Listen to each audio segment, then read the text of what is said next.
나이가 들수록 우리가 가장 두려워하는 말은 가족의 입에서 나오는 차가운 한마디일 것입니다. 엄마, 그냥 요양원 가는 게 어때요? 그 순간 가슴이 무너져 내렸습니다. 평생을 자식 곁에서 늙어가고 싶었을 뿐인데 이제는 짐이 되었다는 사실을 눈앞에서 확인한 듯 했습니다. 30년 동안 쉬는 날 없이 일하며 새벽부터 밤까지 오직 두 아들만 바라보고 살아왔습니다. 남편을 병으로 떠나보낸 뒤 남은 건 어린 두 아이와 텅 빈 통장이 전부였지만 엄마가 반드시 지켜줄게 라는 다짐으로 하루하루 버텼습니다. 고단한 몸을 이끌고 식당, 공장, 청소 일을 전전하며 번 돈으로 학비를 내고 결혼 자금을 마련했습니다. 밥 한 끼 제대로 챙겨 먹을 겨를도 없이 일했지만 아이들이 웃는 얼굴을 보여줄 때면 그 모든 고생이 아무렇지도 않았습니다. 큰아들이 초등학교 시절 반장에 뽑혀 엄마 또 반장 됐어 라고 말할 때 가슴은 벅찬 자랑으로 차올랐습니다. 작은아들이 축구 경기에서 골을 넣고 흙투성이가 된 채 뛰어와 엄마 나 골 넣었어 라며 웃을 때 그 미소가 세상에서 가장 값진 선물이었습니다. 그 순간마다 내가 옳은 길을 가고 있구나 확신하며 더욱 힘을 냈습니다. 하지만 세월은 잔인했습니다. 아이들이 자라 결혼을 하고 각자의 가정을 꾸리자 상황은 달라졌습니다. 처음에는 손주를 돌봐달라며 엄마, 우리 아기 좀 봐주실 수 있죠? 하고 찾아왔습니다. 하루 종일 아이를 안고 젖병을 물리며 허리와 손목이 무너져 내렸지만 아기의 웃음을 보며 행복이라 믿었습니다. 그러나 어느 날 큰아들이 무심하게 던진 질문이 가슴을 파고들었습니다. 엄마, 혹시 그동안 모아둔 돈 있어요? 순간 심장이 얼어붙었습니다. 생활비로 겨우 버티며 남은 돈조차 없다는 말을 하자 돌아온 건 차가운 목소리였습니다. 아, 그렇구나. 알았어요. 그 이후로 연락은 점점 줄었습니다. 하루에도 몇 번씩 안부를 묻던 전화는 사라졌고 명절에도 집안일에 몰두한 채 부엌에서 설거지를 하며 듣게 된 아들들의 대화는 더 잔혹했습니다. 엄마도 이제 좀 알아서 하셔야지. 솔직히 계속 같이 사는 거 불편하지 않아? 작은아들이 이어서 엄마가 돈이 없다는 게 말이 돼. 분명 모아둔 게 있을 텐데 라고 말했을 때 손이 멈추고 눈앞이 아득해졌습니다. 그리고 마지막 결정타가 떨어졌습니다. 엄마 그냥 요양원 가는 게 어때요? 그날 밤 불 꺼진 방 안에서 홀로 천장을 바라보며 생각했습니다. 내가 그동안 무엇을 위해 살아왔던가? 내가 아끼고 참고 버티며 오직 자식들을 위해 희생한 시간이 결국 이 말을 듣기 위한 것이었을까? 눈물이 흘러내렸지만 닦을 힘조차 없었습니다. 텅 빈 통장과 주름진 손만이 남아있었고 그제야 깨달았습니다. 지금처럼 살다가는 내 남은 인생마저 사라지겠구나. 그러나 절망의 끝에서 작은 불씨가 피어올랐습니다. 이제는 나를 위해 살아야 한다. 그 결심이야말로 그녀가 평생 처음 내린 가장 용기 있는 선택이었습니다. 그리고 이 선택은 그녀의 인생을 완전히 바꿔놓을 첫걸음이 되었습니다. 나이가 들수록 삶은 우리에게 잔인한 진실을 던집니다. 기대했던 가족이 등을 돌릴 때, 믿었던 사람들이 나를 짐으로 취급할 때, 우리는 어떤 선택을 해야 할까요? 이 질문은 그녀만의 이야기가 아니라 지금 이 영상을 보고 있는 당신의 인생에도 언제든 닥칠 수 있는 현실입니다. 그리고 바로 그 순간 우리의 선택이 남은 인생의 무게를 결정하게 됩니다. 그녀는 절망 속에서 결심했습니다. 더 이상 희생의 이름으로 자신을 잃지 않겠다고. 이제는 자신을 위해 돈을 벌고 건강을 지키고 진짜로 행복을 찾겠다고. 그리고 그 결심은 곧 놀라운 반전을 만들어냅니다. 남편이 세상을 떠난 날, 나는 두 아들을 품에 꼭 끌어안으며 속으로 다짐했습니다. 엄마가 반드시 지켜줄게. 어떤 일이 있어도 절대 너희를 힘들게 하지 않을 거야. 그 말은 단순한 약속이 아니라 내 인생의 전부가 되어버렸습니다. 남편은 병으로 갑자기 세상을 떠났고 남은 건 어린 두 아들과 병원비로 텅 비어버린 통장이었습니다. 그날 이후 나는 멈출 수 없었습니다. 매일 새벽 5시에 눈을 뜨고 남들보다 먼저 출근해 하루 종일 일했습니다. 식당에서 설거지를 하고 공장에서 땀을 흘리고 밤에는 편의점 아르바이트까지 이어갔습니다. 몸이 부서져라 일했지만 아이들만큼은 부족하지 않게 키우고 싶었습니다. 점심값을 아끼며 모은 돈으로 아이들 학원비를 내고 내 몸이 쓰러질 것 같아도 새벽마다 다시 일어나 일을 나갔습니다. 남들처럼 기댈 친정도 도와줄 친척도 없었습니다. 오직 두 아들만 바라보며 살아갔습니다. 내 몸이 고단해도 내 하루가 무너져도 괜찮았습니다. 내가 조금 더 버티면 아이들은 더 나은 환경에서 자라겠지. 그 생각 하나로 수십 년을 버텼습니다.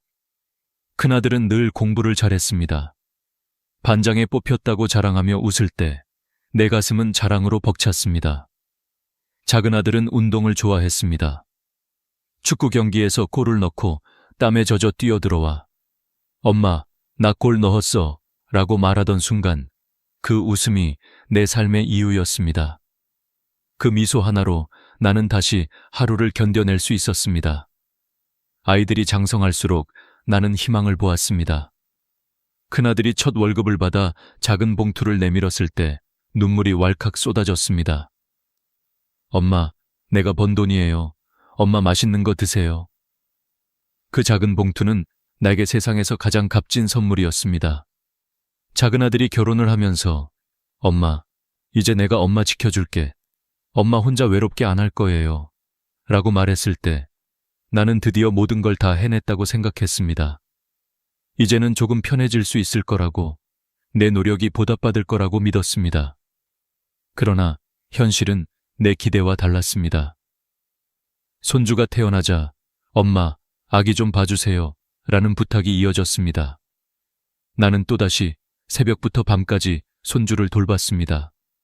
허리가 휘고 무릎이 시큰거려도 손주의 웃음을 보며 행복이라 믿었습니다. 하지만 시간이 흐르자 내 몸은 점점 망가져 갔습니다. 나는 자식들에게, 손주들에게 여전히 필요한 존재라 믿었습니다. 그러나 그 믿음은 곧 무너졌습니다.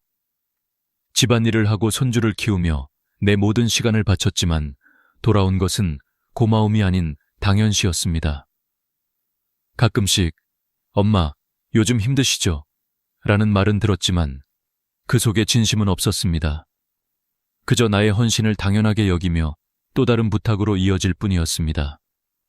나는 깨닫지 못했습니다. 내 삶이 이미 내 것이 아니라 누군가의 편의를 위한 도구가 되어 있었다는 사실을. 그렇게 평생을 희생으로 채웠지만 남은 건 고단한 몸과 빈 지갑뿐이었습니다. 내 청춘은 어디로 사라졌을까요? 나라는 사람은 어디에 있었을까요?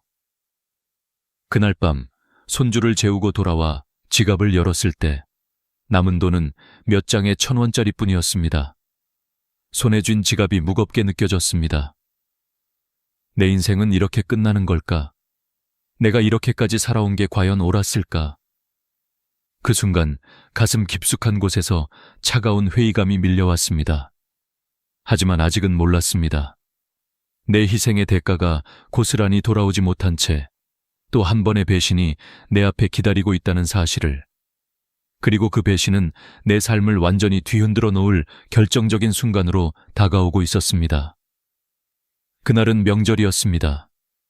부엌에서 설거지를 하며 아이들 웃음소리를 멀리서 듣고 있었는데 어느 순간 귀에 들어온 대화가 내 심장을 얼어붙게 만들었습니다. 엄마도 이제 좀 알아서 하셔야지. 솔직히 계속 같이 사는 거 불편하지 않아? 이어 작은 아들의 한숨 섞인 목소리가 들려왔습니다. 엄마가 돈이 없다는 게 말이 돼. 분명 모아둔 게 있을 텐데. 아빠 보험금도 있었을 거고, 예전에 엄마 가게 하면서 모은 돈도 있었을 거고. 근데 왜 없다는 거야? 손에서 설거지하던 그릇이 미끄러질 뻔했습니다. 내 몸이 굳어버렸습니다. 그동안 들었던 말들이 하나둘 머릿속을 스쳐 지나갔습니다. 엄마 이제 좀 쉬세요. 엄마 이제 우리도 힘들어요. 엄마도 현실을 좀 아셔야죠. 그저 흘려들었던 말들이 이제는 선명한 의미로 다가왔습니다. 마지막 퍼즐이 맞춰진 듯 했습니다. 그리고 마침내 큰아들이 무심하게 던진 한마디가 내 귀를 찔렀습니다. 엄마 그냥 요양원 가는 게 어때요? 그 말은 내 가슴 속에 숨겨진 모든 상처를 찢어 놓았습니다. 나는 그 자리에서 주저앉고 싶었습니다. 내 인생의 모든 노력이, 희생이, 사랑이 이 한마디로 짐짝처럼 버려지는 느낌이었습니다. 평생 가족을 위해 살았는데 결국 나는 가족이 아니라 짐이 되어버린 걸까요? 그날 밤 나는 한숨도 잘 수 없었습니다. 새벽까지 천장을 바라보며 생각했습니다. 내가 왜 이렇게 살아왔을까? 내 인생은 왜 이렇게 되었을까? 내가 참고 아끼고 버텨온 시간들이 한순간에 무너지는 느낌이었습니다. 텅 빈 통장, 주름진 손, 지친 몸. 그 어떤 것도 나를 위로해주지 않았습니다. 하지만 그 절망의 순간에 오히려 무언가가 또렷하게 보였습니다. 이제는 이렇게 살 수 없다. 나를 위해 살아야 한다. 그 결심은 내 삶에서 가장 무겁고도 단단한 선언이었습니다. 이 결심이 없었다면 나는 그저 서서히 사라지는 삶을 살았을지도 모릅니다. 사실 이런 상황은 나만의 이야기가 아닙니다. 한국보건사회연구원의 조사에 따르면 60세 이상 여성 중 37%가 노후에 자녀의 도움 없이 스스로 생계를 유지해야 하는 상황에 놓여 있다고 합니다. 50대 이후 부모-자식 관계에서 갈등을 경험했다는 비율은 무려 62%에 달합니다. 수십 년 동안 자녀를 위해 희생했지만 정작 나이가 들면 가족에게 의지하지 못하는 현실이 우리 사회에 민낯입니다. 이런 통계가 보여주듯 나의 상황은 특수한 이야기가 아니라 이 시대를 사는 수많은 어머니, 아버지의 이야기입니다. 그렇기에 나는 결심했습니다. 이제부터는 내 인생을 다시 살겠다. 더 이상 누구에게도 기대지 않고 내 힘으로 나를 세우겠다고. 그 결심의 첫날, 나는 거울을 보았습니다. 눈가에는 깊은 주름이 자리 잡았고 손은 바싹 마른 듯 주름져 있었습니다. 평생 가족을 위해 살았지만 내 삶에는 아무것도 남지 않았다는 사실이 뼛속까지 스며들었습니다. 그러나 그 절망 속에서 나는 희미한 빛을 보았습니다. 아주 오래전 남편이 남긴 한마디가 떠올랐습니다. 이 땅만은 절대 팔지 마. 언젠가 큰 돈이 될 거야. 그 말이 갑자기 머릿속에 번개처럼 스쳤습니다. 잊고 있던 땅. 시골 변두리에 남겨둔 작은 땅 하나. 그 땅이 지금도 있을까? 혹시 내 마음속에서 이상한 예감이 일렁겼습니다. 나는 서둘러 부동산에 전화를 걸었습니다. 저기, 혹시 20년 전에 남편이 사둔 땅이 있는데요. 이 작은 행동이 내 인생의 판도를 바꿔놓을 줄은 그때는 몰랐습니다. 하지만 그 전화 한 통이 내 남은 인생의 첫 번째 전환점이 될 것이었습니다. 어머니, 그 땅 지금 내놓으실 생각 있으세요? 부동산 직원의 목소리가 순간 달라졌습니다. 나는 깜짝 놀라 물었습니다. 왜요? 그 땅이 무슨 문제라도 있나요? 그러자 직원은 차분히 말했지만 그의 어제는 흥분이 묻어 있었습니다. 어머니, 그 땅이 지금 신도시 개발 예정지에 포함됐습니다. 토지 보상이 어마어마하게 올라갔습니다. 지금 시세라면 아마 상상 이상이실 겁니다. 순간 숨이 막히는 듯 했습니다. 잊고 있던 남편의 말이 귀에 메아리처럼 울렸습니다. 이 땅만은 절대 팔지 마. 언젠가 큰 돈이 될 거야. 그 말이 20년 만에 현실이 된 것이었습니다. 나는 서둘러 직접 땅을 보러 갔습니다. 몇 년 전만 해도 잡초만 무성하던 허허벌판이었는데 이제는 새로 뚫린 도로와 건물들로 가득 차 있었습니다. 눈앞에서 변해버린 풍경은 나를 울컥하게 만들었습니다. 남편이 남긴 작은 땅, 그것이 내 인생을 바꿀 운명적인 열쇠였다는 사실을 깨달았기 때문입니다. 곧바로 땅을 처분했습니다. 그리고 내 통장으로 찍힌 금액을 확인하는 순간 손이 떨리고 숨이 막히는 듯 했습니다. 그 돈은 내가 평생 만져본 적 없는 액수였습니다. 눈물이 흘렀습니다. 이게 정말 내 돈이야? 이게 진짜 가능해? 절망 끝에서 찾아온 기적 같은 순간이었습니다. 그 소식은 곧 자식들에게도 전해졌습니다. 불과 며칠 전만 해도 엄마, 요양원 가는 게 어때요? 라던 아이들이 이제는 다정한 목소리로 전화를 걸어왔습니다. 엄마, 요즘 어떻게 지내세요? 뭐 필요한 거 없으세요? 심지어 한동안 연락조차 없던 작은 아들까지 엄마, 이제 저희랑 가까이 사시면 좋을 텐데요 라며 말을 건넸습니다. 하지만 나는 웃으며 짧게 대답했습니다. 괜찮다. 엄마는 이제 아주 잘 살고 있어.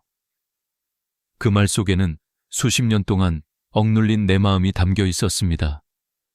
나는 더 이상 자식들에게 의지할 필요가 없는 사람이 되었고, 이제는 스스로 선택할 수 있는 자유를 얻은 사람이 되었습니다. 그러나 돈을 얻었다고 해서 마음이 완전히 편안해진 것은 아니었습니다. 나는 다시 다짐했습니다. 이제는 이 돈을 지키고 불려야 한다. 다시는 돈이 없어 자식들의 눈치를 보는 상황으로 돌아가지 않겠다. 그래서 나는 작은 반찬 가게를 열었습니다. 평생 가족을 위해 차리던 밥상에서 시작된 반찬이 동네에서 입소문을 타기 시작했습니다. 사장님, 이거 진짜 너무 맛있어요. 우리 엄마도 이런 맛은 못 내세요. 손님들의 칭찬이 퍼져나가며 가게는 점점 번창했습니다. 그러던 어느 날 내 반찬 사진이 SNS에 올라가더니 유명 유튜버가 찾아와 리뷰를 하고 방송국에서 연락이 오기 시작했습니다.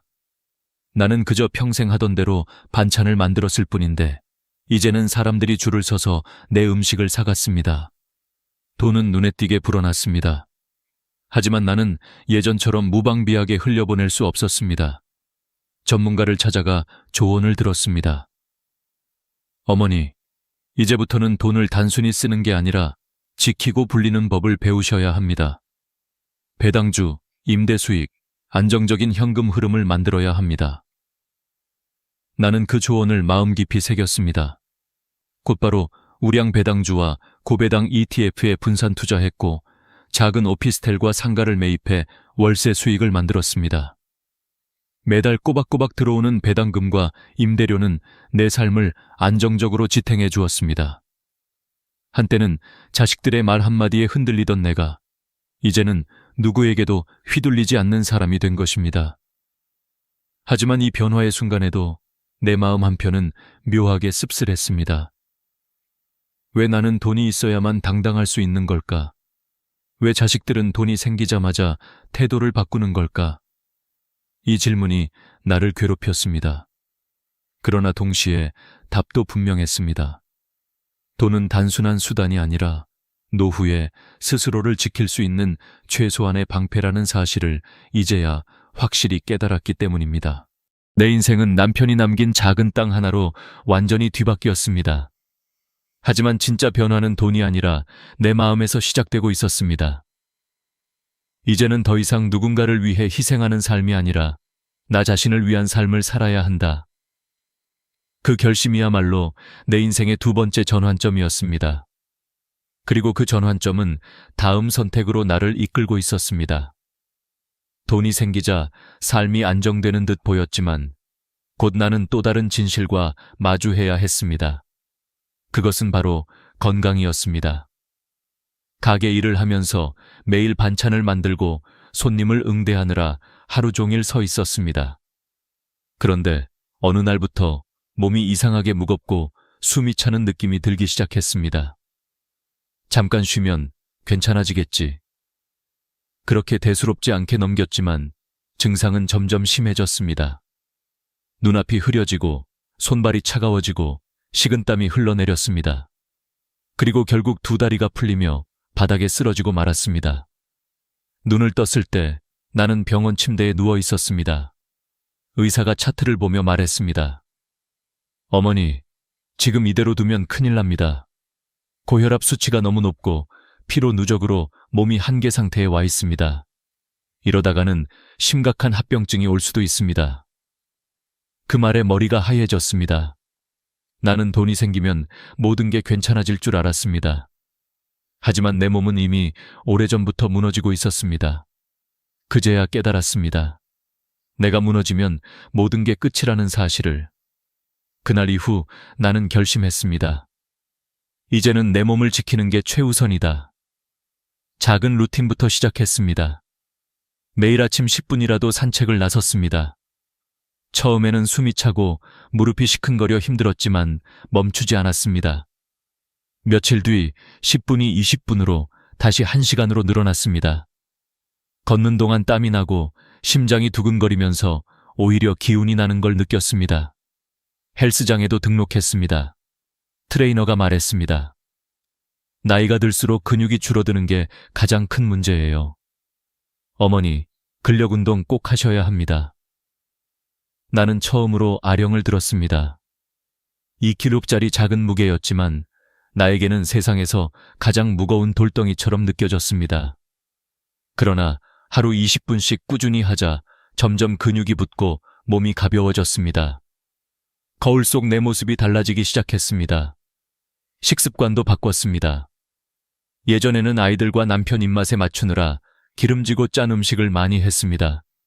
하지만 이제는 내 몸을 위한 음식을 만들었습니다. 나트륨을 줄이고 채소와 단백질을 충분히 섭취하는 식단을 만들었습니다. 손님들도 놀라며 말했습니다. 사장님, 왜 이렇게 음식이 담백하고 맛있어요? 나는 웃으며 대답했습니다. 건강한 음식이 결국 가장 맛있는 법이거든요. 무엇보다 중요한 건 정기검진이었습니다. 예전에는 병원에 가는 게 겁이 나서 피했습니다. 하지만 이제는 다르게 생각했습니다. 아프기 전에 미리 관리하는 게 진짜 지혜라는 것을 알았기 때문입니다. 혈압, 혈당, 골밀도 검사를 빠짐없이 받으며 내 몸의 상태를 체크했습니다. 이 모든 과정을 거치며 나는 확실히 깨달았습니다. 돈이 있어도 건강이 없으면 아무 의미가 없다는 것을. 통계에 따르면 65세 이상 노인의 70%가 만성질환을 가지고 있습니다. 고혈압, 당뇨, 관절 질환. 이런 것들이 노후의 삶의 질을 좌우합니다. 그리고 이 질병들은 대부분 생활 습관만 잘 관리해도 크게 줄일 수 있습니다. 나는 이제야 그것을 몸소 체험하며 알게 된 것입니다. 건강을 되찾자 마음에도 여유가 생겼습니다. 그리고 비로소 다른 중요한 부분을 돌아볼 수 있었습니다. 바로 인간관계였습니다. 돈과 건강을 잡았지만 여전히 집에 돌아오면 혼자 있는 시간이 많았습니다. 내가 평생 가족을 위해 살아왔는데 이제는 아무도 날 찾지 않네. 그 순간 깨달았습니다. 사람은 혼자서는 살 수 없다는 것을. 나는 먼저 내 곁에 있던 좋은 사람들을 떠올렸습니다. 가게 단골 손님, 오랫동안 연락하지 못했던 친구들, 나를 진심으로 아껴주던 몇몇 사람들. 바쁘다는 이유로, 가족 때문에 그동안 나는 이런 관계를 외면하며 살아왔다는 사실이 부끄러웠습니다. 그래서 먼저 연락을 하기 시작했습니다. 영숙 씨, 오랜만이네. 우리 차 한잔 할까? 작은 시작이었지만 그 작은 용기가 내 삶을 다시 따뜻하게 채워주었습니다. 나는 점점 깨달았습니다. 건강은 몸을 지켜주고 좋은 인간관계는 마음을 지켜준다는 것을. 둘 다 있어야 비로소 삶이 온전해진다는 사실을. 돈은 나를 당당하게 만들었지만 건강과 관계는 나를 행복하게 만들었습니다. 그리고 이제 나는 마지막으로 내 인생의 진짜 의미를 찾아 나서기로 했습니다. 경제적 자유, 건강의 회복, 그리고 따뜻한 인간관계까지 되찾았을 때 나는 비로소 내 인생이 이제부터가 진짜 시작이라는 것을 느꼈습니다. 더 이상 누구에게도 휘둘리지 않고 더 이상 자식들의 눈치를 보지도 않고 오직 나를 위한 삶을 살 수 있게 된 것입니다. 거울 속의 주름진 얼굴은 여전히 나이를 말해주었지만 그 안에서 빛나는 눈빛은 다시 청춘을 되찾은 듯 반짝이고 있었습니다. 나는 이제 누구의 엄마도 누구의 아내도 아닌 오롯이 나로서 살고 싶었습니다. 그래서 작은 취미 생활을 시작했습니다. 화실에 등록해 수채화를 배우고 요가 학원에서 몸을 풀고 동네 합창단에 가입해 목소리를 높여 노래를 불렀습니다. 처음엔 내 나이에 무슨 하는 생각도 들었지만 막상 해보니 가슴이 벅차올랐습니다. 그 순간 깨달았습니다. 이게 바로 행복이라는 것을. 남을 위해서가 아니라 내가 좋아서 하는 일들이 내 삶을 다시 반짝이게 만들고 있었습니다. 그러나 새로운 삶을 살기 위해서는 정리도 필요했습니다. 여전히 나를 이용하려는 사람들이 있었고 필요할 때만 연락해오는 사람들도 있었습니다. 나는 이제 그들과 거리를 두었습니다. 억지로 이어가는 관계 대신 진심으로 나를 아껴주는 사람들과 시간을 나누기로 했습니다. 불필요한 인간관계를 정리하자 정말 소중한 사람들이 보이기 시작했습니다. 그때 비로소 깨달았습니다. 인생의 무게를 덜어내야만 가벼워지고 비워야만 채워진다는 사실을. 이제 나는 확신합니다. 노후를 지켜주는 3가지는 단순합니다. 첫째, 경제적 독립. 둘째, 건강한 몸. 셋째, 마음을 채워주는 좋은 사람들. 이 3가지가 모두 있을 때 우리는 비로소 당당하게 나답게 살아갈 수 있습니다. 자식도, 남편도, 누구도 대신해 줄 수 없습니다. 마지막까지 나를 지켜주는 건 오직 나 자신뿐입니다. 혹시 지금 영상을 보고 계신 여러분도 저와 같은 고민을 하고 계신가요? 평생 가족을 위해 희생했지만 정작 내 인생에는 아무것도 남지 않은 듯한 공허함을 느끼신 적 있나요? 그렇다면 이제는 여러분 차례입니다. 더 이상 늦지 않았습니다. 지금부터라도 경제적 독립을 준비하세요. 건강을 관리하세요. 좋은 관계를 새롭게 맺으세요. 그리고 무엇보다 나 자신을 위해 사세요. 우리는 평생 누군가의 엄마, 아빠, 아내, 남편으로 살아왔습니다. 하지만 이제 남은 시간만큼은 나로서 살아도 괜찮습니다. 내 돈을 나를 위해 쓰고, 내 시간을 나를 위해 쓰고, 내 힘을 나를 위해 써도 괜찮습니다. 그것이 이 세상에서 가장 값진 보상입니다. 이 이야기를 들으며 어떤 생각이 드셨나요? 혹시 여러분의 삶 속에서도 비슷한 경험이나 후회가 떠오르시나요? 댓글로 여러분의 이야기를 나눠주세요. 누군가에게는 큰 위로와 깨달음이 될 수 있습니다. 오늘 영상이 마음에 와닿으셨다면 구독과 좋아요, 알림 설정 꼭 부탁드립니다. 여러분의 응원이 저에게는 더 좋은 이야기를 전할 수 있는 힘이 됩니다. 이제는 누군가의 짐이 아니라 오롯이 나답게 살아가는 주인공으로 여러분도 저와 함께 새로운 인생을 시작하시길 바랍니다. 당신의 인생은 아직 끝나지 않았습니다. 아니, 지금부터가 진짜 시작입니다. 나이가 들수록 우리 마음 깊은 곳에 묻어두었던 질문이 하나씩 고개를 듭니다. 왜 아내는 이제 나와 눈을 마주치려 하지 않을까? 왜 손을 잡아도 미소 대신 어색한 침묵만 흐를까? 여러분, 혹시 이런 경험 있으신가요? 단순히 나이가 들어서 그런 걸까요? 아니면 내 잘못일까요? 누구도 쉽게 대답하지 못하는 질문 앞에서 많은 남성분들이 부끄러움을 느끼고 그저 속으로만 삼킵니다. 하지만 솔직히 말씀드리자면 이건 부끄러운 문제가 아닙니다. 오히려 너무나 자연스럽고 당연한 고민입니다. 건강검진은 챙기면서도 부부관계의 변화는 외면한 채 흘려보낸 세월이 쌓여서 만들어진 결과일 뿐입니다. 저는 수십 년간 상담을 하면서 수많은 부부의 이야기를 들었습니다. 50대, 60대, 심지어 70대까지도 그들의 고민은 놀랍도록 비슷했습니다. 남편은 여전히 아내를 사랑하지만 아내는 더 이상 자신을 여자로 느끼지 못한다는 것이었습니다. 그 순간 부부 사이에는 눈에 보이지 않는 벽이 생기고 대화는 줄어들고 마음은 멀어집니다. 단순한 잠자리의 문제가 아니라 서로의 존재를 확인하고 존중받고 있다는 감각이 사라지기 때문에 오는 공허함이었습니다. 여러분, 부부 사이의 친밀함이 무너지면 작은 일에도 서운해지고 사소한 말에도 마음이 상처받습니다. 결국 서로가 서로에게 짐이 되고 때로는 이혼이나 외도라는 극단적인 선택으로 이어지기도 합니다. 그러나 이 모든 문제의 시작은 아주 작은 신호에서 비롯됩니다. 몸과 마음을 이어주는 다리 역할을 하는 대화가 끊기면서부터입니다. 한 연구에 따르면 정기적으로 스킨십을 나누는 노년 부부는 그렇지 않은 부부보다 우울증 발생률이 40%나 낮다고 합니다. 또 혈압 수치와 면역력이 안정적이며 심장병 발병률도 크게 줄어든다는 결과가 있습니다. 단순히 잠자리를 가지는 것이 아니라 서로의 천을 나누고 마음을 확인하는 순간이 몸 전체의 건강을 지켜주는 것입니다. 이것이 바로 나이가 들어도 부부관계가 필요한 이유입니다. 하지만 현실은 다릅니다. 남편은 이제 나이도 들었는데 뭘 그런 걸 하며 스스로를 위로하고, 아내는 나는 이제 여자가 아니야 라는 체념 속에 살아갑니다.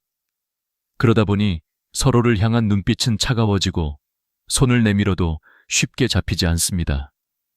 이때 필요한 건 거창한 이벤트도 거대한 선물도 아닙니다. 단순한 한마디, 요즘은 어떤 게 힘들어? 라는 따뜻한 질문이 바로 시작입니다. 저는 얼마 전 한 68세 어르신을 만났습니다. 그는 아내와 대화를 거의 하지 않고 지냈다고 합니다. 어느 날 아내가 식탁에서 조용히 한숨을 내쉬는 모습을 보고 처음으로 용기를 내어 물었습니다. 당신 무슨 걱정 있어? 그 한마디에 아내는 눈물을 흘리며 그동안 말하지 못한 외로움과 서운함을 털어놓았습니다. 그날 이후 두 사람은 매일 저녁 10분이라도 서로의 하루를 나누는 습관을 만들었습니다. 놀라운 건 대화가 늘어나자 자연스럽게 손을 잡는 시간이 늘었고 다시 예전처럼 함께 산책을 하며 웃는 날들이 찾아왔다는 겁니다. 여러분, 아내는 여전히 누군가의 딸이고 여전히 여자로서 인정받고 싶어 합니다. 남편의 눈빛 속에서, 손길 속에서 당신은 아직도 소중한 사람이라는 메시지를 받고 싶어 하는 겁니다. 나이가 들어도 변하지 않는 진실이 있다면 사랑은 확인해야 잘한다는 사실입니다. 말하지 않으면 전해지지 않고 표현하지 않으면 오해만 남습니다. 혹시 지금 이 영상을 보면서 떠오르는 장면이 있으신가요? 밥상 앞에서 무심히 지나쳤던 아내의 표정, 혹은 대답 없는 인사 뒤에 남겨진 쓸쓸한 뒷모습. 그 모든 순간이 사실은 아내가 나에게 보낸 신호일 수 있습니다. 나 아직도 당신 옆에 있고 싶어. 그러나 우리는 그 신호를 읽지 못한 채 지나쳐버린 건 아닐까요? 이제라도 늦지 않았습니다. 나이를 핑계로 외면하기보다 지금 당장 오늘 밤 식탁에서 아내에게 이렇게 물어보세요. 당신, 요즘 뭐가 제일 힘들어? 그 질문이 바로 다시 시작할 열쇠가 될 수 있습니다. 부끄러움보다 중요한 건 용기입니다. 나이 들수록 더욱 필요한 건 바로 서로의 마음을 여는 대화입니다. 몸과 마음은 따로 떨어져 있는 것이 아닙니다. 우리는 흔히 몸이 아프면 병원에 가고 약을 먹으면 해결된다고 생각합니다. 하지만 부부관계에서 드러나는 문제는 단순히 몸의 기능이 떨어져서 생기는 것이 아닙니다. 오히려 마음의 문이 닫히면서 몸도 함께 닫히는 경우가 많습니다. 아내가 손길을 피하는 이유, 대화가 줄어드는 이유, 잠자리가 멀어지는 이유는 몸이 아니라 마음에서 비롯됩니다. 실제로 한국노인학회에서 발표한 자료에 따르면 65세 이상 부부 중 정기적인 스킨십을 유지하는 부부는 그렇지 않은 부부보다 삶의 만족도가 35% 높았습니다. 또 건강검진 지표에서도 혈압과 혈당 수치가 안정적으로 유지되는 경향을 보였습니다. 이는 단순한 육체적 활동이 아니라 서로의 존재를 인정하고 마음을 나누는 과정이 몸의 건강으로 이어진다는 증거입니다. 한편 여성의 경우 나이가 들면서 갱년기와 함께 자존감이 낮아지는 경우가 많습니다.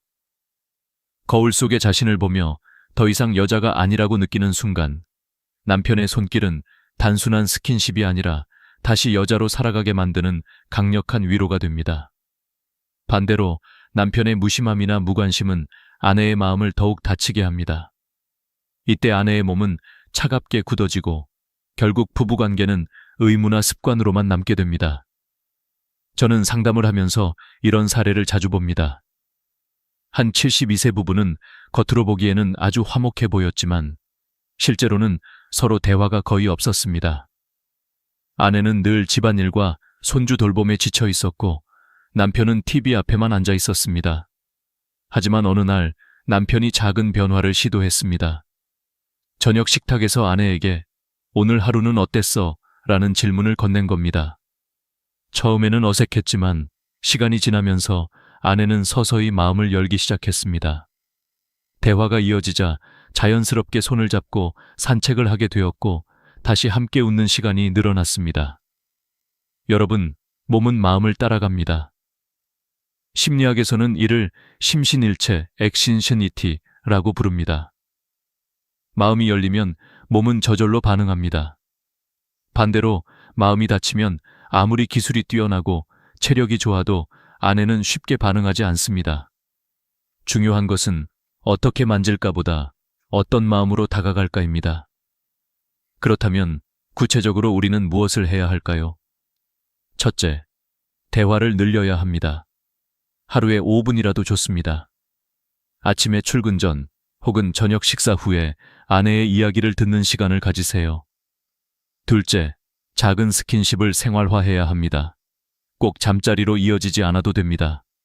손을 잡고 어깨를 감싸고 가볍게 등을 토닥이는 것만으로도 마음은 열리기 시작합니다. 셋째, 아내의 반응을 존중하세요.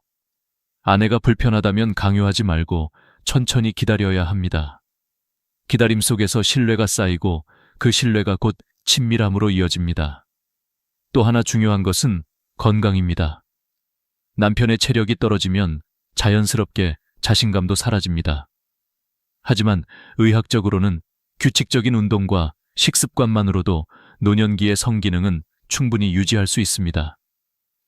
서울대병원 연구에 따르면 주 3회 이상 30분 이상 걷는 운동을 한 노년 남성의 60%가 성생활 만족도가 높아졌다고 보고했습니다. 몸이 가벼워지고 활력이 생기면 자연스럽게 자신감도 되살아나고 그 자신감이 아내와의 관계로 연결됩니다. 여러분, 부부 사이에서 몸과 마음은 언제나 함께 갑니다. 마음이 열리면 몸도 반응하고 몸이 가까워지면 마음도 따뜻해집니다. 중요한 것은 기술이 아니라 태도, 방법이 아니라 마음입니다. 오늘 저녁 아내에게 먼저 다가가 보세요. 작은 미소, 짧은 대화, 따뜻한 손길이 바로 새로운 시작의 열쇠가 될 수 있습니다. 남편들이 가장 많이 놓치는 순간이 있습니다.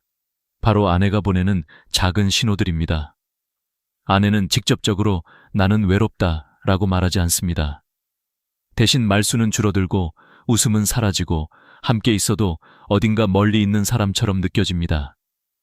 하지만 많은 남편들은 이를 단순히 "아내가 피곤해서 그러겠지" 라며 넘깁니다. 그 작은 신호들을 무시한 결과 어느 날 갑자기 아내가 마음의 문을 닫아버린 것처럼 느껴지는 겁니다. 실제로 한 조사에 따르면 60대 이상 부부의 절반 가까이가 배우자와 정서적 거리가 멀어졌다라고 답했습니다. 그런데도 많은 남성들은 문제를 체력 저하나 나이 탓으로만 돌립니다. 물론 나이가 들면 몸은 예전 같지 않습니다. 하지만 그보다 더 큰 문제는 아내의 마음을 세심하게 읽어내지 못하는 태도에 있습니다. 상담을 하다 보면 이런 말씀을 자주 듣습니다. "선생님, 저도 아내를 사랑합니다. 하지만 어떻게 표현해야 할지 모르겠어요.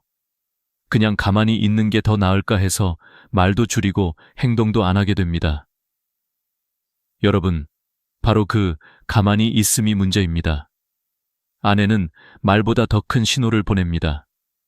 식탁에서 내뱉는 짧은 한숨, TV를 보며 멍하니 있는 눈빛, 혹은 무심한 대답 속에 담긴 서운함.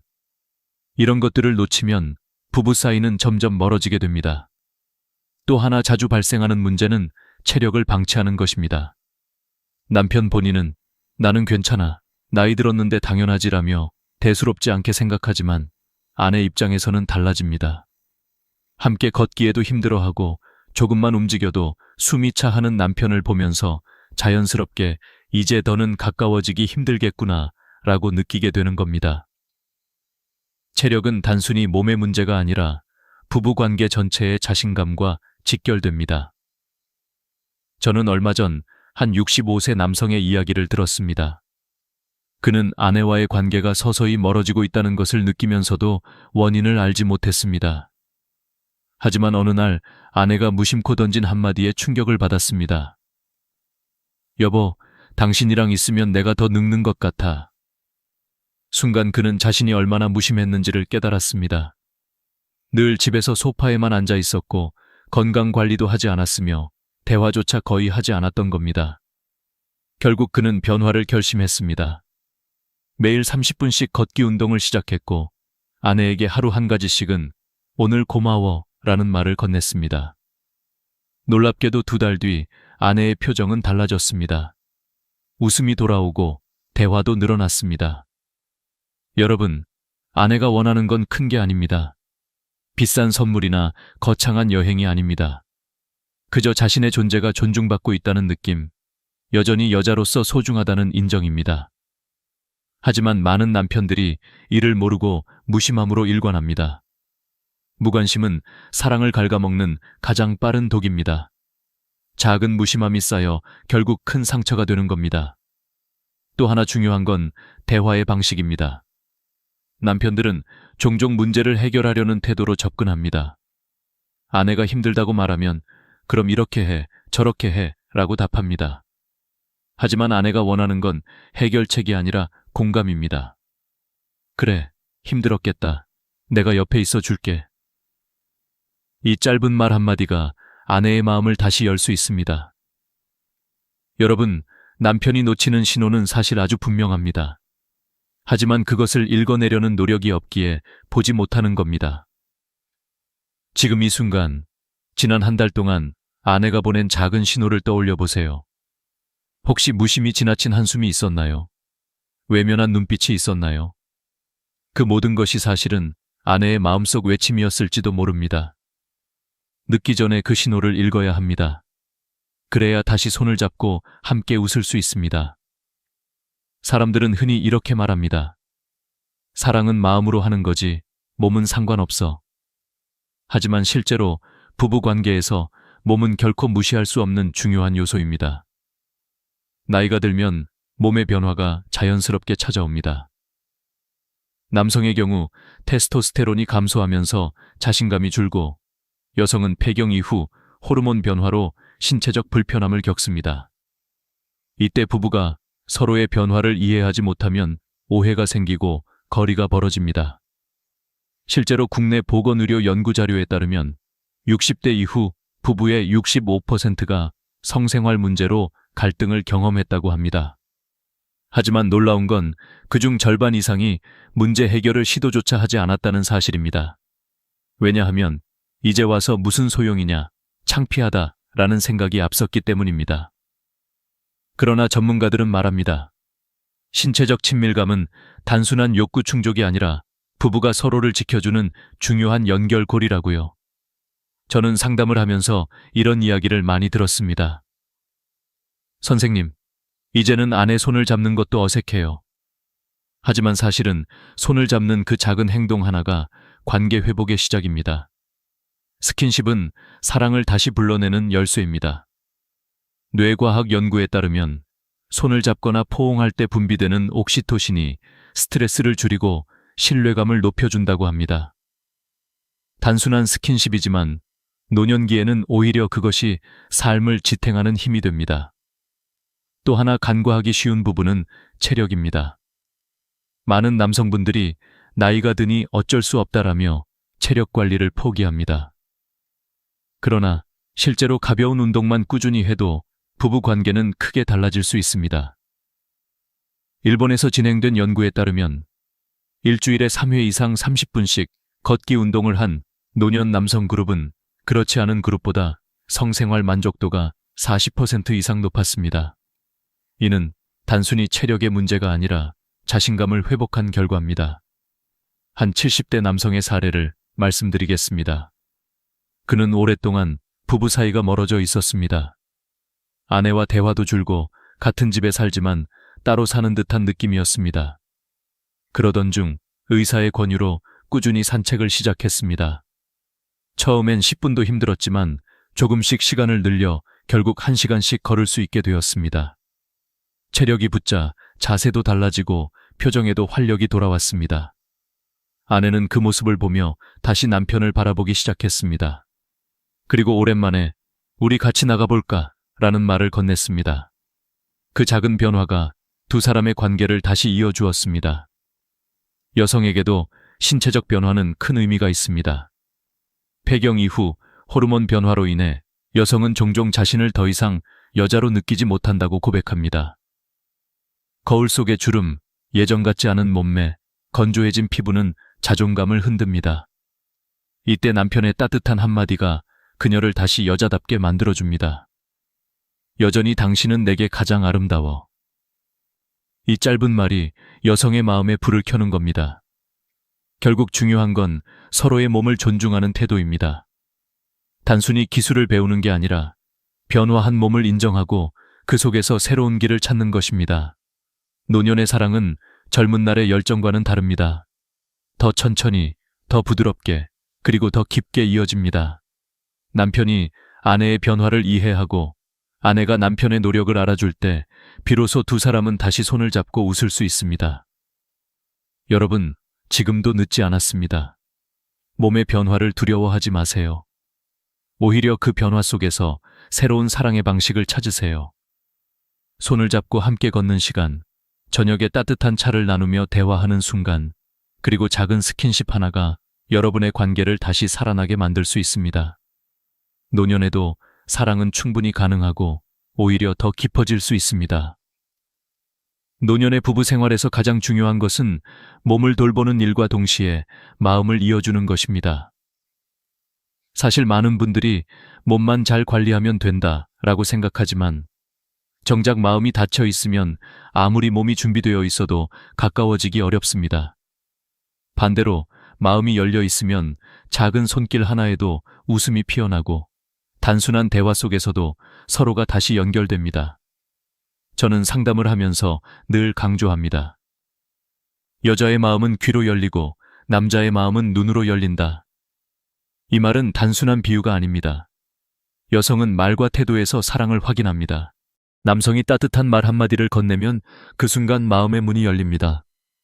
반대로 차가운 말, 무심한 태도는 곧바로 상처로 남습니다. 60대 이후 여성분들의 공통된 고민 중 하나는 남편이 이제는 나를 여자로 보지 않는다라는 것이었습니다. 하지만 사실 남편들 대부분은 여전히 아내를 사랑합니다. 다만 표현을 잊었을 뿐이죠. 여러분, 언제 마지막으로 아내에게 고맙다라는 말을 해보셨나요? 언제 마지막으로 당신 덕분에 내가 잘 버틸 수 있었어 라고 말했나요? 이런 말은 단돈 한 푼 안 들고도 관계를 바꾸는 가장 강력한 힘이 됩니다. 실제 연구에서도 확인됩니다. 부부가 서로의 노력에 대해 감사 표현을 주고받는 경우 관계 만족도가 40% 이상 높아지고 갈등이 생겨도 훨씬 빨리 회복된다고 합니다. 또 하나 중요한 건 경청입니다. 많은 남성분들이 아내의 이야기를 듣기보다는 해결책을 주려고 합니다. 하지만 여성은 단순히 공감받고 싶어 하는 경우가 훨씬 많습니다. 예를 들어 아내가 오늘 허리가 너무 아파라고 말했을 때 남편은 곧바로 병원 가봐 라고 대답하곤 합니다. 그러나 아내가 원한 건 그 말이 아닙니다. 많이 힘들었겠네. 내가 안마해줄게 라는 따뜻한 반응이 더 큰 위로가 됩니다. 저는 실제로 한 부부의 사례를 기억합니다. 40년 가까이 결혼 생활을 했지만 거의 대화를 하지 않던 두 분이 있었습니다. 아내는 늘 남편은 나한테 관심이 없다고 불평했고 남편은 나는 돈 벌어다 주는데 뭘 더 바라냐고 말했습니다. 그러던 어느 날 남편이 상담을 받고 돌아가 아내에게 처음으로 이런 말을 했습니다. 여보, 고생 많았어. 나도 당신 덕분에 여기까지 왔어. 단 한마디였지만 아내는 눈물을 흘렸습니다. 그날 이후 두 사람은 저녁마다 함께 산책을 시작했고 오랜만에 손을 잡았습니다. 마음을 여는 열쇠는 바로 대화였습니다. 그리고 여기서 한 가지 더 강조하고 싶은 부분이 있습니다. 바로 유머입니다. 나이가 들수록 삶은 무거운 문제들로 가득해집니다. 건강, 자녀, 돈, 노후 걱정. 이런 이야기만 반복하다 보면 부부 사이의 웃음이 사라집니다. 하지만 작은 농담, 가벼운 웃음은 부부 관계에 기적 같은 변화를 가져옵니다. 실제로 웃음은 스트레스 호르몬을 줄이고 뇌에서 도파민을 분비시켜 서로에게 긍정적인 감정을 불러옵니다. 그러니 사소한 말도 유쾌하게 풀어보세요. 아내의 실수를 지적하기보다 웃으면서 괜찮아, 당신답네 라고 말하면 분위기는 완전히 달라집니다. 마지막으로 마음의 자극은 단순히 대화에서 끝나는 게 아닙니다. 생활 속 작은 배려에서도 드러납니다. 아내가 좋아하는 반찬을 챙겨주거나 갑자기 작은 꽃다발을 건네거나 TV를 함께 보며 손을 잡는 것. 이 모든 것이 아내의 마음을 움직이는 포인트입니다. 남성분들이 흔히 생각하는 큰 이벤트가 아니라 일상의 작은 습관이 진짜 사랑을 지켜줍니다. 여러분, 사랑은 거창한 게 아닙니다. 나이가 들수록 더 작은 것들이 더 큰 힘을 발휘합니다. 따뜻한 말, 경청, 웃음, 배려. 이 네 가지가 합쳐졌을 때 아내는 다시 여자로 느끼게 되고 남편 역시 다시 남자로 설 수 있습니다. 몸을 만지는 기술보다 더 중요한 건 바로 마음을 만지는 기술입니다. 그것이 부부 관계를 회복하는 가장 강력한 비밀입니다. 여러분, 이제까지 제가 말씀드린 이야기를 하나하나 되짚어보면 참 단순한 진리로 귀결됩니다. 나이 들어도 부부 관계는 끝나지 않습니다. 오히려 나이가 들수록 더 소중하고 더 필요합니다. 그런데도 우리는 부끄럽다는 이유로, 체력이 떨어졌다는 이유로, 혹은 이제는 의미 없다고 착각하면서 스스로의 행복을 놓아버립니다. 하지만 저는 상담을 통해 분명히 확인했습니다. 부부의 친밀함은 건강을 지키고 마음을 지키며 삶 전체를 지켜줍니다. 여러분, 혹시 이런 생각을 해보신 적 있나요? 이제 다 늦었다, 뭘. 하지만 의학적으로도 전혀 그렇지 않습니다. 60세 이상 부부 중 정기적으로 친밀한 관계를 유지하는 분들이 그렇지 않은 분들보다 평균 수명이 6년 이상 길고 우울증 발생률은 절반 이하라는 통계가 있습니다. 단순히 사랑의 문제가 아니라 과학적으로도 입증된 삶의 힘이라는 말입니다. 또 성관계 중 분비되는 옥시토신과 엔도르핀은 혈압을 안정시키고 스트레스를 줄여줍니다. 실제로 70대 노년 부부를 대상으로 한 연구에서는 일주일에 한 번 이상 스킨십을 나누는 부부가 그렇지 않은 부부보다 치매 발병률이 30% 낮게 나타났습니다. 이건 결코 사소한 문제가 아닙니다. 그럼 여기서 질문이 생깁니다. 나는 이제 체력도 없고 어떻게 해야 할지 모르겠다. 과연 가능한가? 가능합니다. 그 비밀은 세 가지입니다. 첫째, 몸을 관리하는 습관입니다. 매일 30분의 가벼운 산책, 그리고 꾸준한 근력 운동은 혈액순환을 돕고 호르몬 분비를 안정시킵니다. 둘째, 마음을 나누는 대화입니다. 아내에게 오늘 하루 어땠어? 라는 짧은 질문 하나가 놀라운 변화를 만듭니다. 셋째, 작은 스킨십입니다. 손을 잡는 것, 어깨를 토닥이는 것, 눈을 바라보며 웃는 것. 이런 사소한 행동이 쌓여 부부의 관계를 다시 젊게 만듭니다. 저는 실제로 75세의 한 할아버지를 상담한 적이 있습니다. 그는 이제는 아내와 손도 잡지 않는다고 말했습니다. 그런데 제가 권한 건 거창한 방법이 아니었습니다. 매일 저녁 10분만이라도 아내의 손을 잡고 이야기를 나누라고 했습니다. 그리고 2달 뒤 그분은 환하게 웃으며 다시 찾아왔습니다. 선생님, 요즘 아내가 저한테 자꾸 웃어요. 오랜만에 함께 산책도 했습니다. 단순히 손을 잡는 행동 하나가 관계 전체를 바꾼 것입니다. 여러분, 우리는 종종 사랑은 젊을 때나 하는 것이라고 오해합니다.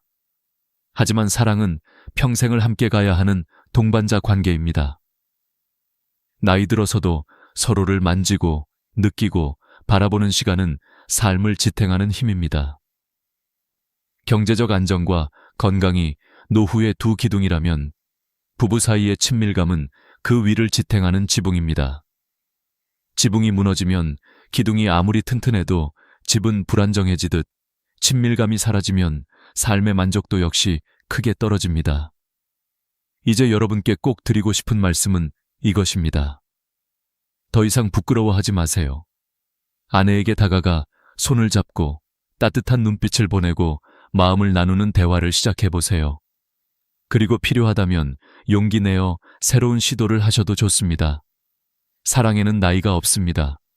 진짜 사랑은 지금 이 순간부터 다시 시작할 수 있습니다. 오늘의 이야기를 정리해드리겠습니다. 첫째, 부부의 친밀함은 나이가 들어도 끝나지 않고 오히려 더 중요해진다. 둘째, 건강관리와 대화, 작은 스킨십이 그 열쇠다. 셋째, 사랑은 체력보다 마음의 태도에서 시작된다. 이 세 가지를 실천한다면 여러분의 노년은 지금보다 훨씬 더 행복하고 활기찰 것입니다. 여러분, 오늘 이야기가 마음에 닿았다면 이제는 행동으로 옮겨보세요. 집에 돌아가 아내의 손을 잡고 고마워 라는 말을 전하세요. 그리고 그 작은 시작이 두 분의 인생을 완전히 바꿀 수 있다는 사실을 꼭 기억하세요. 여기까지 긴 이야기 들어주셔서 감사합니다. 이 영상이 도움이 되셨다면 구독과 좋아요를 눌러주세요. 여러분의 작은 클릭이 더 많은 분들에게 행복한 노년을 전하는 큰 힘이 됩니다. 그리고 댓글로 여러분의 경험이나 생각을 나눠주세요. 누군가에게는 그 이야기가 큰 위로와 용기가 될 수 있습니다. 여러분 혹시 이런 경험 있으셨나요? 분명히 몸에 좋다고 해서 열심히 챙겨 먹는데 정작 효과는 없고 오히려 속만 더 불편해지는 경우 말입니다. 마그네슘이 대표적인 예입니다. 수십 년 동안 불면증으로 고생하다가도 단지 먹는 시간을 바꾸는 것만으로 인생이 달라졌다는 이야기를 들으면 의심부터 드실 겁니다. 그런데 이게 단순한 우연이 아니라는 사실 들어보시면 아마 놀라실 겁니다. 나이가 들수록 수면의 질이 삶의 질과 직결됩니다. 밤마다 몇 번씩 깨는 분들, 다리에 쥐가 나서 남편이나 아내까지 깨어나게 만드는 분들, 아침에 눈 뜨면 피곤이 가시지 않는 분들. 사실 이런 증상 뒤에는 마그네슘 부족이 숨어 있을 수 있습니다. 문제는 많은 분들이 이미 마그네슘을 먹고 있음에도 효과를 보지 못한다는 겁니다. 왜 그럴까요?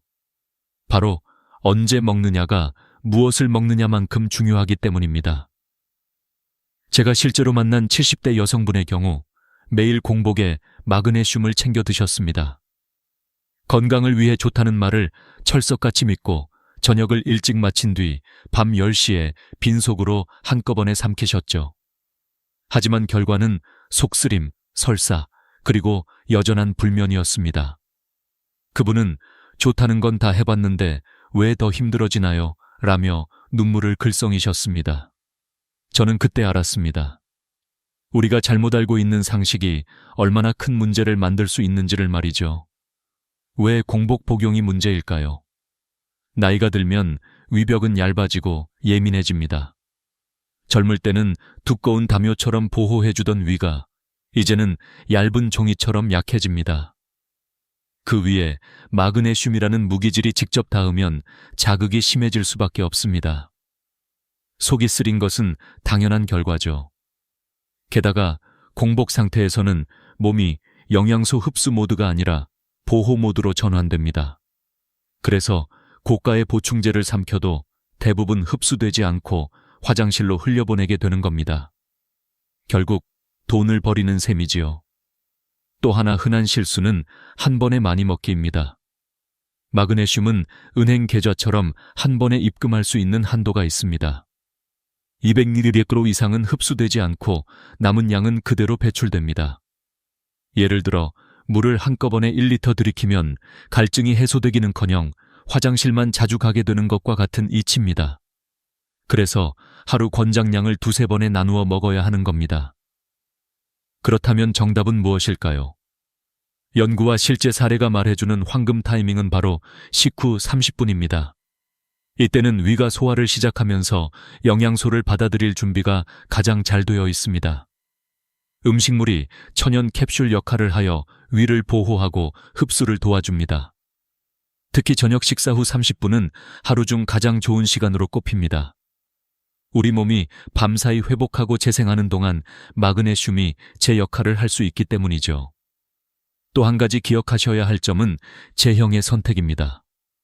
약국에서 흔히 볼 수 있는 산화 마그네슘은 가격이 저렴하지만 흡수율이 낮고 장을 자극하기 때문에 설사를 유발할 수 있습니다. 반면 글리시네이트 마그네슘은 위 자극이 적고 흡수율이 높아 시니어에게 가장 적합합니다. 실제로 글리신 성분 자체가 뇌와 신경 안정에도 도움을 주기 때문에 숙면 효과가 배가 된다고 알려져 있습니다. 저는 이 이야기를 단순히 이론으로 말씀드리는 게 아닙니다. 실제로 많은 어르신들이 이 방법으로 변화를 체험하셨습니다. 한 할아버지는 평생 다리쥐로 밤마다 깼는데 복용 시간을 바꾸고 나서 2주 만에 숙면을 취하셨습니다. 또 어떤 분은 아침 기상이 달라졌다고 말했습니다.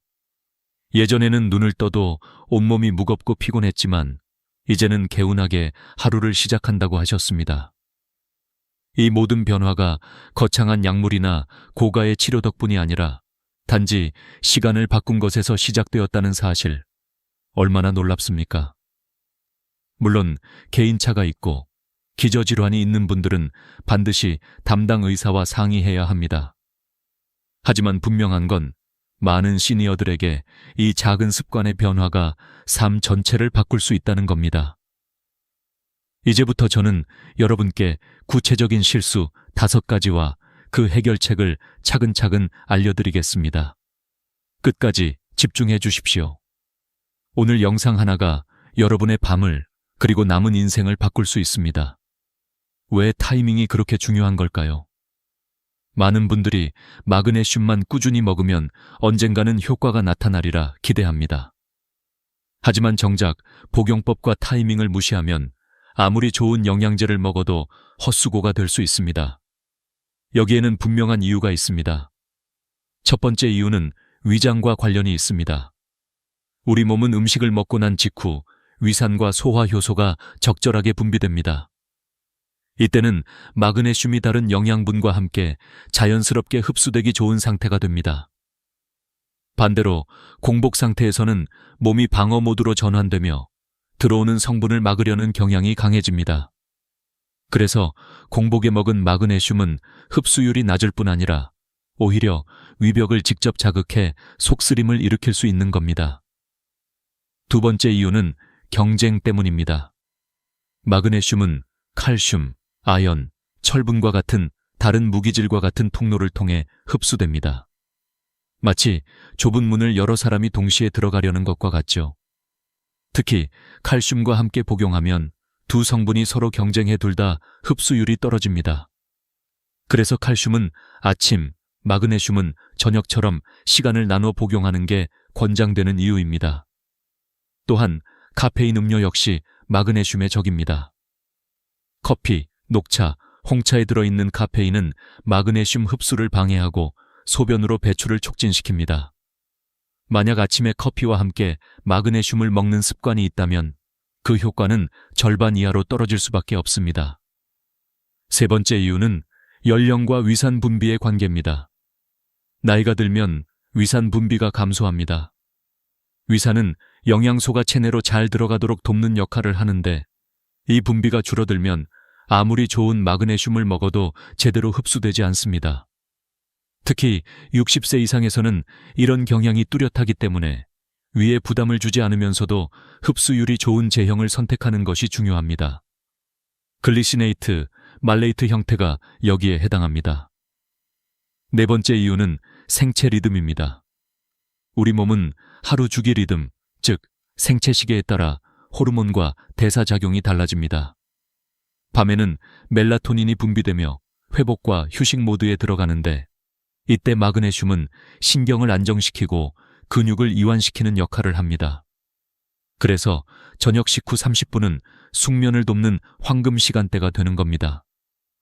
반대로 아침에는 세포가 에너지를 만들 준비를 하고 있는데 이때 마그네슘을 섭취하면 하루 종일 활력이 유지됩니다. 결국 언제 먹느냐가 곧 어떤 효과를 볼 수 있느냐로 이어지는 것입니다. 실제로 서울의 한 연구팀은 65세 이상 어르신을 두 그룹으로 나눠 같은 용량의 마그네슘을 복용하게 했습니다. 한 그룹은 공복에, 다른 그룹은 식후에 먹도록 한 결과 식후 복용 그룹에서 혈중 마그네슘 농도가 평균 30% 이상 높게 나타났습니다. 또한 불면 증상이 개선된 비율도 식후 그룹에서 2배 가까이 높았습니다. 단순히 시간만 바꿨을 뿐인데 이렇게 차이가 난다는 사실은 무시할 수 없습니다. 여기서 또 한 가지 짚고 넘어가야 할 점은 약물과의 상호작용입니다. 고혈압약, 당뇨약, 항생제, 골다공증 약 등과 마그네슘은 서로 흡수를 방해할 수 있습니다. 그래서 반드시 최소 2시간 이상의 간격을 두는 것이 필요합니다. 이것을 지키지 않으면 약효도 떨어지고 마그네슘도 헛되이 버려질 수 있습니다. 제가 만난 또 다른 70대 남성분은 마그네슘을 1년 넘게 챙겨 먹었는데 왜 이렇게 다리에 쥐가 자주 날까 하셨습니다. 살펴보니 아침 혈압약과 함께 마그네슘을 드셨던 겁니다. 시간을 바꿔 드시라고 조언했더니 불과 3주 만에 증상이 현저히 줄어들었습니다. 단순히 같이 먹으면 편하다는 생각이 얼마나 큰 차이를 만들어내는지 보여주는 사례입니다. 여러분, 우리가 건강을 위해 하는 작은 습관 하나가 오히려 건강을 해칠 수도 있습니다. 하지만 반대로 그 작은 습관 하나만 제대로 바꿔도 인생이 달라집니다. 마그네슘은 단순한 보충제가 아니라 몸 전체의 균형을 유지하는 데 필요한 필수 미네랄입니다. 300가지가 넘는 효소 반응에 관여하고 심장, 신경, 근육, 혈당 조절에까지 영향을 미칩니다. 그렇기 때문에 올바른 타이밍과 방법이 무엇보다 중요합니다. 이제부터는 많은 분들이 반복하는 5가지 치명적인 실수를 하나하나 짚어보겠습니다. 혹시 여러분도 같은 실수를 하고 계신지 꼭 점검해 보시기 바랍니다. 많은 분들이 나는 매일 규칙적으로 마그네슘을 챙겨 먹는데 왜 효과가 없지? 하고 의아해 하십니다. 사실 문제는 얼마나 꾸준히 먹느냐보다 어떻게 먹느냐에 있습니다. 바로 지금부터 말씀드릴 5가지 실수가 그 핵심입니다. 첫 번째 실수는 공복에 먹는 것입니다. 아까 말씀드린 것처럼 텅 빈 위에 마그네슘이 들어가면 위벽을 직접 자극해 속쓰림과 구토감을 유발할 수 있습니다. 특히 위 점막이 얇아진 시니어분들에겐 치명적일 수 있습니다. 게다가 공복에 먹은 마그네슘은 흡수율도 떨어집니다. 실제로 미국 영양학회 보고서에 따르면 공복 복용 그룹보다 식후 30분 복용 그룹에서 흡수율이 2배 이상 높았습니다. 공복 복용은 돈도 건강도 동시에 잃는 길입니다. 두 번째 실수는 한 번에 많은 양을 몰아서 먹는 것입니다. 오늘 깜빡했으니 저녁에 몰아서 먹어야지 라는 습관, 절대 금물입니다. 마그네슘은 한 번에 200ml 이상 흡수가 잘 되지 않습니다.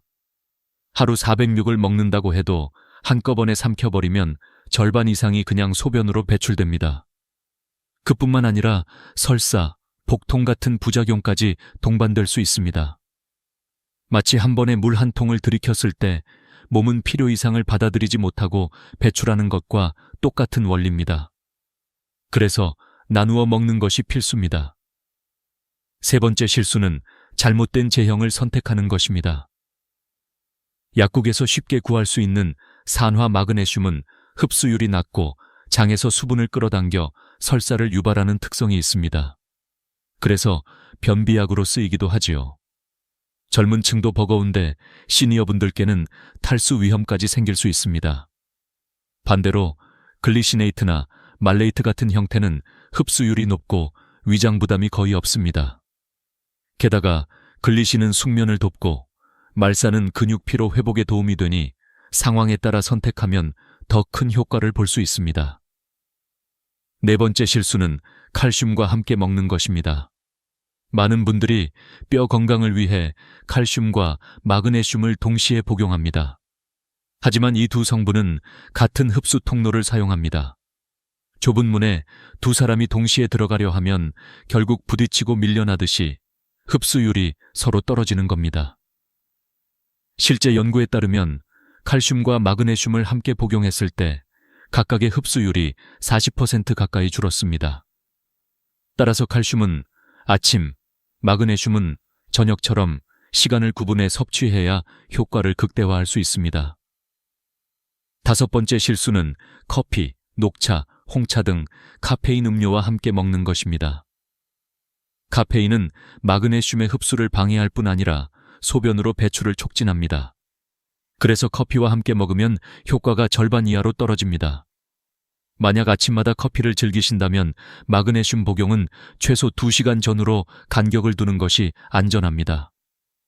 이 5가지 실수는 단순해 보이지만 실제로 많은 시니어분들이 반복하는 문제입니다.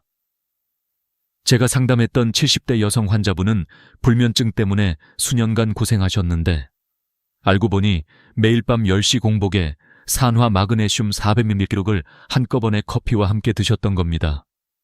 속쓰림은 심해지고 효과는 전혀 없었던 이유가 바로 여기에 있었습니다. 복용 방법을 바꾸고 제형을 바꿔 드신 지 한 달 만에 숙면을 경험하셨습니다. 여러분, 마그네슘은 단순히 보충제가 아닙니다. 근육, 신경, 심장, 혈당, 뼈 건강까지 몸의 거의 모든 기능에 관여하는 필수 미네랄입니다. 그래서 올바른 복용법이 무엇보다 중요합니다. 그렇다면 이제 궁금하시죠? 도대체 언제, 어떻게 먹어야 가장 효과적일까? 지금부터 일본 장수촌 어르신들이 지켜온 황금 타이밍과 실천법을 하나씩 공개하겠습니다. 일본 장수촌에서 90세를 넘어도 정정하게 사시는 어르신들에게는 공통된 습관이 있었습니다. 바로 마그네슘을 언제 먹느냐였습니다. 그 비밀은 단순했지만 강력했습니다. 첫 번째 황금 타이밍은 저녁 식사 후 30분입니다. 저녁 6시에 식사를 하셨다면 6시 30분이 바로 최고의 시간입니다. 왜일까요? 바로 이때가 위와 장이 가장 활발히 움직이며 영양소 흡수 준비가 끝나는 시간이기 때문입니다. 음식물이 위산과 함께 적절히 분해되고 위벽은 영양을 받아들일 준비를 마친 상태가 됩니다. 이때 마그네슘을 함께 섭취하면 음식물이 천연 보호막처럼 작용해 위를 자극하지 않고 흡수율은 공복 대비 3배 이상 높아집니다. 실제 일본 오사카 대학 연구팀은 같은 양의 마그네슘을 공복과 식후에 나누어 먹였을 때 식후 복용군에서 혈중 마그네슘 농도가 평균 2.7배 높게 유지되는 결과를 발표했습니다. 두 번째 황금 타이밍은 아침 식사 후입니다. 아침에 적정량을 나누어 먹으면 하루 종일 마그네슘 농도가 일정하게 유지됩니다. 특히 마그네슘은 에너지 대사와 신경 안정에 동시에 관여하기 때문에 아침 복용은 하루의 활력을 높이고 피로를 줄여줍니다. 실제로 일본 나가노현의 장수마을에서는 아침 식사 후에 마그네슘을 챙겨 드시는 전통이 있었는데 그 결과 80세 이상 어르신들의 평균 보행 속도가 일반 노년층보다 20% 이상 빨랐습니다. 세 번째 황금 타이밍은 운동 30분 전입니다. 산책이나 가벼운 체조를 하시기 전 마그네슘을 소량 복용하면 근육 이완에 도움을 줍니다. 다리 쥐가 줄어들고 운동 후 피로 회복 속도도 빨라집니다. 실제 일본 교토대학의 실험에서는 걷기 운동 30분 전에 50mg의 마그네슘을 복용한 그룹이 복용하지 않은 그룹보다 근육 피로도가 35% 낮게 나타났습니다. 그럼 구체적인 실천법을 어떻게 짜야 할까요? 예를 들어 아침 7시에 일어나 아침 식사를 7시 30분에 하신다면 그 후 8시쯤 마그네슘 100mg을 드십니다. 오후 3시쯤 가벼운 산책을 나가기 전에는 50mg를 추가로 복용합니다. 그리고 저녁 6시에 식사 후 6시 30분에 다시 100mg를 드시는 겁니다. 이렇게 3번으로 나누어 총 250mg를 섭취하면 위 부담도 없고 흡수율도 극대화됩니다. 또 중요한 비밀은 조합입니다. 마그네슘은 단독으로만 섭취하는 것보다 특정 영양소와 함께 먹었을 때 효과가 배가 됩니다. 그중 대표적인 것이 비타민 B6입니다. 비타민 B6는 마그네슘이 세포 안에서 제대로 작용할 수 있도록 돕는 보조자 역할을 합니다. 실제 하버드 의대의 보고서에 따르면 마그네슘 단독 복용 그룹보다 비타민 B6를 함께 복용한 그룹에서 수면질이 50% 이상 개선되었습니다. 동네 약국에서 흔히 파는 비타민 B 복합제에도 충분히 들어있으니 어렵지 않게 실천할 수 있습니다. 또 하나 기억하셔야 할 비법은 마그네슘 목욕입니다. 따뜻한 물에 황산 마그네슘, 일명 앱섬 솔트를 넣고 20분간 몸을 담그면 피부를 통해서도 마그네슘이 흡수됩니다. 관절염이나 근육통 완화에도 효과적이며 무엇보다 숙면을 돕습니다. 욕조가 없으시다면 조경만으로도 충분합니다. 발바닥은 제2의 심장이라 불릴 만큼 흡수율이 높기 때문에 족욕을 꾸준히 하시면 전신이 편안해지고 깊은 잠에 빠질 수 있습니다. 마지막으로 생활 속 음식과 함께 드시는 것도 좋은 방법입니다. 아몬드, 호박씨, 시금치, 두부, 바나나, 다크.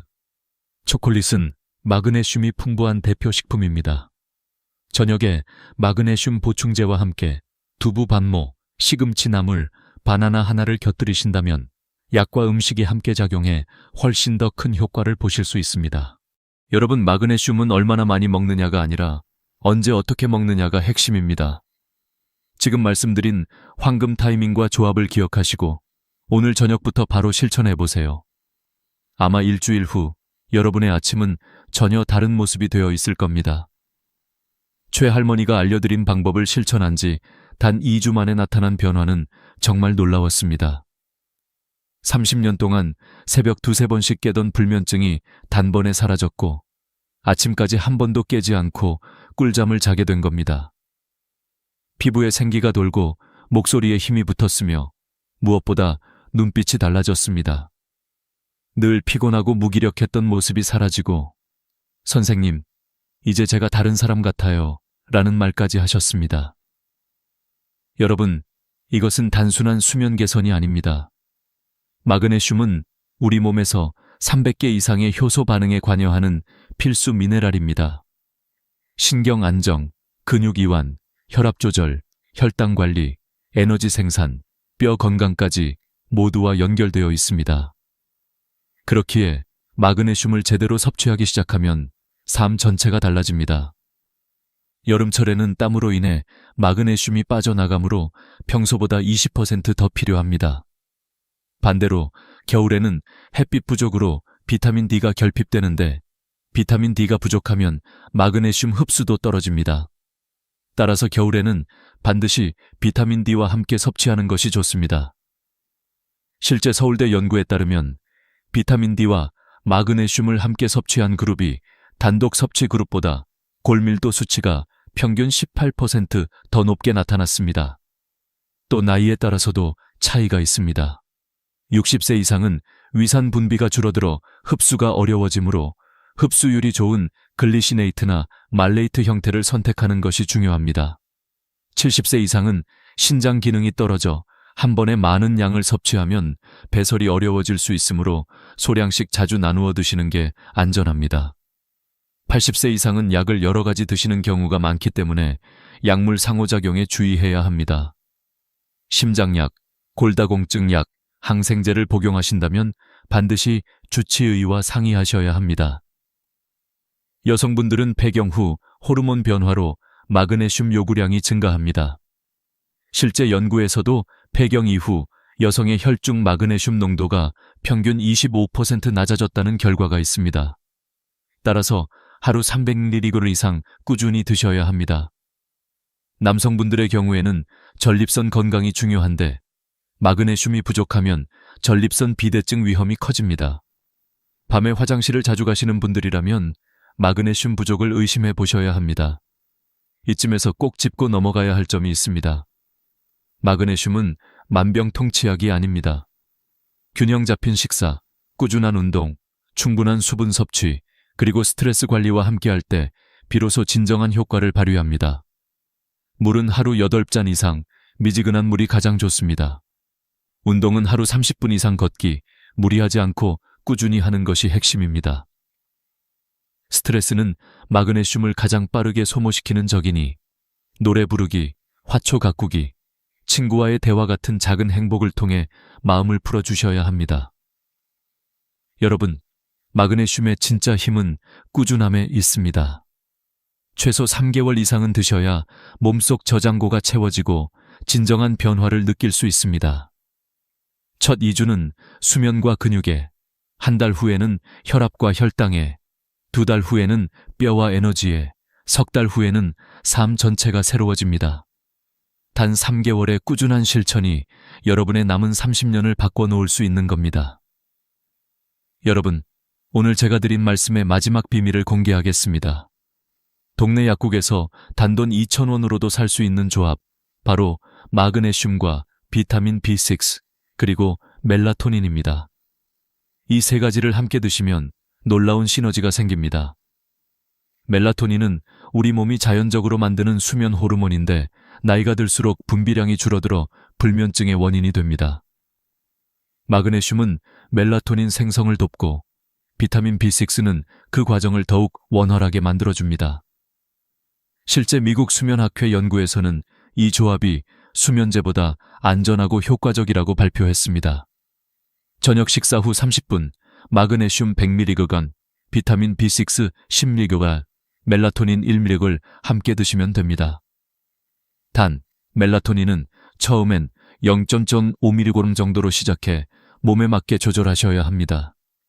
너무 많이 드시면 다음날 머리가 무겁고 졸릴 수 있으니 주의하세요.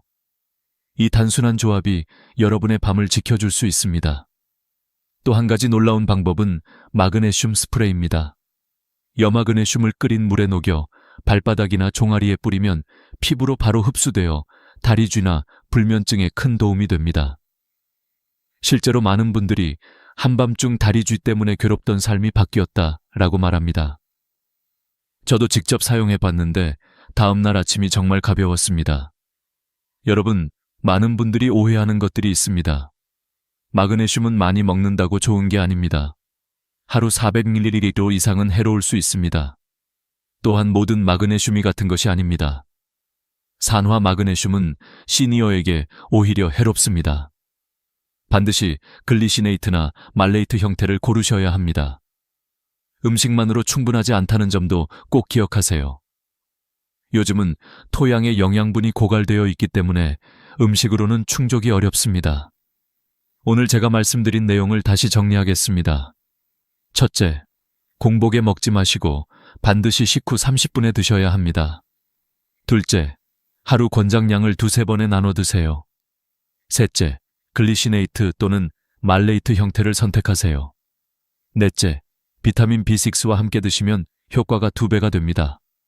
다섯째, 칼슘 카페인 탄산음료와는 시간을 두고 드셔야 합니다.